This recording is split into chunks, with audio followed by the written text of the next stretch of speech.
In this video, we're going to talk about the latest news with Walt Disney World reopening, from how it's impacting Fastpass Plus to dining reservations. And we're also going to talk about some of the hints we've been receiving about when Disneyland might reopen also. So let's get into all the news.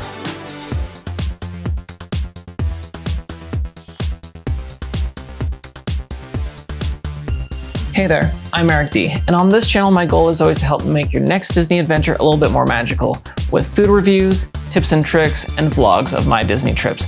So whether you're headed to Walt Disney World, Disneyland, or the Disney Cruise Line, consider subscribing to the channel because I have a lot of great stuff coming, and lately we've been having a lot of news because of all the crazy stuff going on with the parks and the cruise line. And as I'm sure you've already heard, Walt Disney World had presented their plan of when they are planning to do a phased reopening of the parks. And that plan is working its way through the approvals, and the plan right now is to reopen the Magic Kingdom and Animal Kingdom on Saturday, July 11th, and Epcot and Hollywood Studios on Wednesday, July 15th. Depending on where you live, that mid-July date may seem pretty quick, because I know currently with my situation, since basically mid-March, I haven't been to a restaurant, and I basically haven't been to a store except for one time in person I went to a store. Everything else we've been doing delivery or the pickup, whether it's through drive-through or going and picking it up when they bring it out to your car. So depending on where you're at in the country, I know everyone's situation is a little bit different, but in Florida, they are moving along with the reopening. In fact, Universal Studios is opening up this week, and SeaWorld is opening up the following week. So early June, they're opening up. So I appreciate Disney's reserved and deliberate approach of waiting till July, and I think part of that is because Disney World is so massive. Not just the theme parks, but all the transportation it takes to get people to the theme parks, the resort hotels, the shopping district, etc. But as we discussed with Shanghai Disneyland, it's going to be a very different experience for the first little bit as these parks reopen.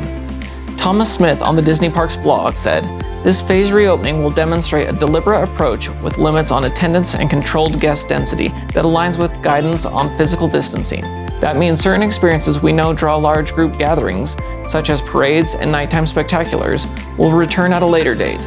In addition, high-touch experiences such as makeover opportunities, playgrounds, and character meet and greets will remain temporarily unavailable, but characters will still be in the parks to entertain and delight our guests." What all of us are understanding that to mean is, like Shanghai, they'll be seen from a distance, on raised platforms or on top of buildings to wave at guests. To help limit the crowd size, guests will be required to have reservations to visit the theme parks, so Disney has temporarily paused new ticket sales and Disney Resort hotel reservations so they can get ready to implement their new reservation system. And if you've been to Disney World in the past few years, you know that getting dining reservations is pretty crazy for Walt Disney World. Normally you can book 180 days out. Well, because they have to limit the amount of people in each restaurant, Disney has gone through and canceled all of those existing reservations. So if you were planning a trip already and had a reservation, you should have received an email letting you know that reservation has been canceled. On the Disney Parks blog, they said, "As a result of limited capacity, we have made the difficult decision to cancel all existing dining reservations and experience bookings, including Disney dining plans included in packages. We will reopen dining and experience bookings with more limited numbers closer to when the parks reopen. We will also shift from a 180-day booking window to a 60-day booking window for dining and experience bookings going forward to allow guests to make their plans closer to their visit. Going forward, planning 60 days out is going to be much more like a Disneyland experience, which I think has some really good benefits in that not everyone is planning 180 days out. You don't always know exactly what you're going to want to be doing 180 days in advance, the exact time you're going to want to be eating dinner. And when some of those reservations disappear 180 days out, you're having to base your whole trip around those dining reservations, which I know is partially why Disney does that, but at the same time, it makes it kind of hard to plan those trips at the same time. Disney has also noted that they're temporarily stopping character dining. And you all know I have a soft spot in my heart for character dining, and especially at Walt Disney World. Many of the parks have multiple character dining locations, and many of the resorts have character dining locations. So it's going to be interesting to see what they do in those locations, whether they open them up just as standard restaurants, or whether they keep them closed down for the remainder until they can bring back those character dining experiences. The next big change that Disney announced, and this one's pretty huge for Walt Disney World fans, is that usually you can plan out your Fast Passes 60 days in advance with Fastpass Plus. Well, they also canceled all those Fast Passes, just like with dining reservations.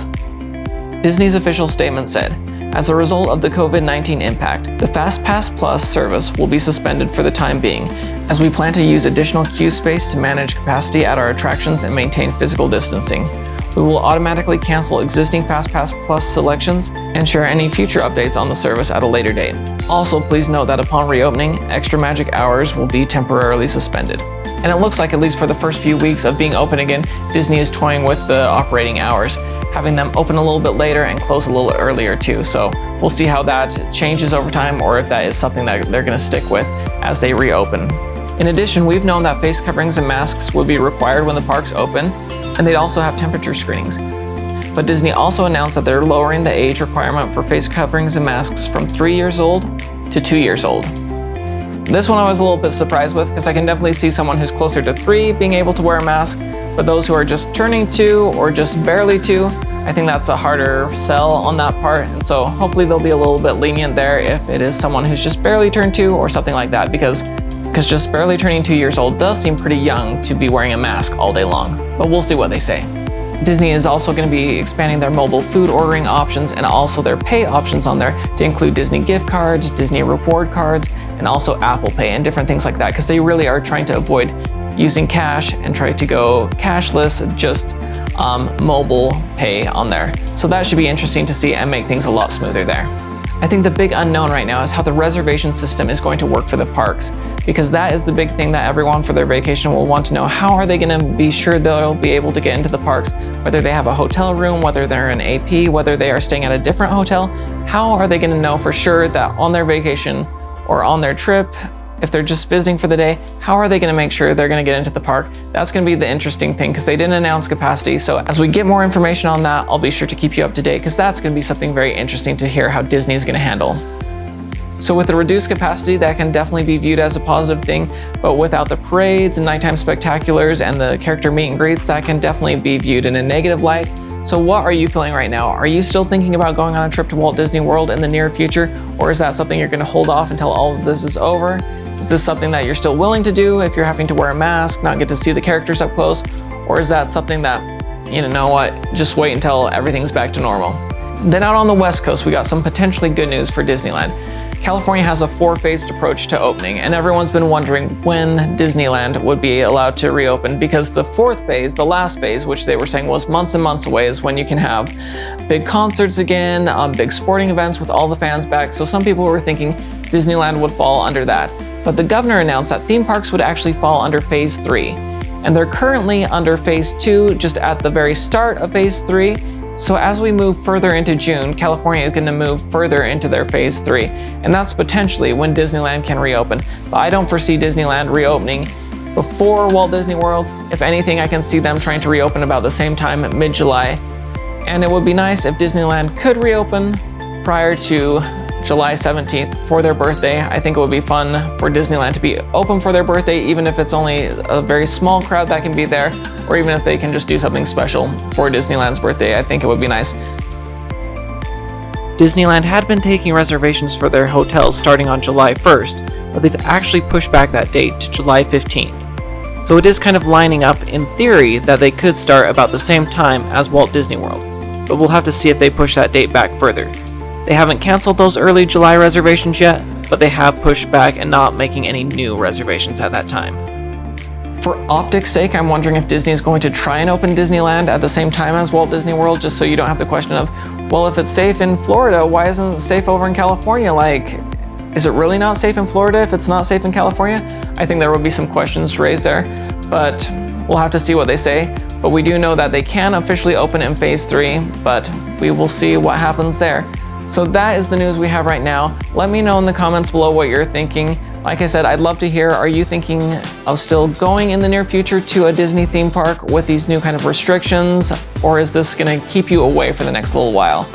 Let me know in the comments below. Thank you so much for watching. Stay safe, stay healthy, and we'll see y'all again real soon. Bye.